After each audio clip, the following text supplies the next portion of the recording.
Difficile d'imaginer qu'il y a un an, cette rivière n'était qu'un terrain de pierre. Entre les sécheresses et les crues, le Doubs comme la Loue donnent dans le contraste. Un effet yo-yo bien connu des équipes chargées de surveiller le débit de ces cours d'eau.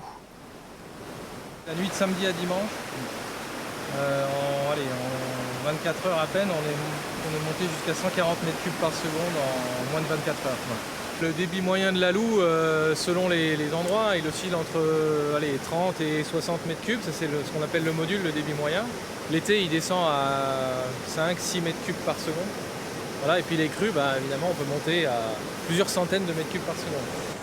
Ces crues n'ont pourtant rien d'extraordinaire, elles arrivent en moyenne une année sur deux. Mais ce qui étonne, c'est la brutalité du phénomène. Une rivière à sec en été qui déborde 2 mois plus tard. Alors comment expliquer ce grand écart ? On est sur un territoire un peu particulier, qui a une géologie particulière. On est sur du calcaire, ce qu'on appelle le karst. C'est-à-dire que l'eau s'infiltre très rapidement et s'écoule très rapidement.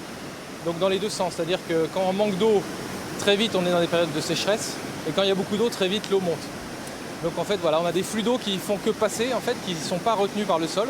Un sol très complexe, donc avec plusieurs niveaux. Les nappes phréatiques plus en profondeur sont donc plus difficiles à remplir. Et l'eau qui coule actuellement, elle ne remplit pas notre réserve. Sa recharge, bien sûr, c'est complètement insuffisant. On aurait préféré que les 70 mm qui sont tombés ce week-end tombent en un mois et que tout s'infiltre dans la partie profonde et ne ressortent pas par les trop-pleins. La Loue comme le Doubs devrait revenir à un débit normal d'ici 8 à 15 jours.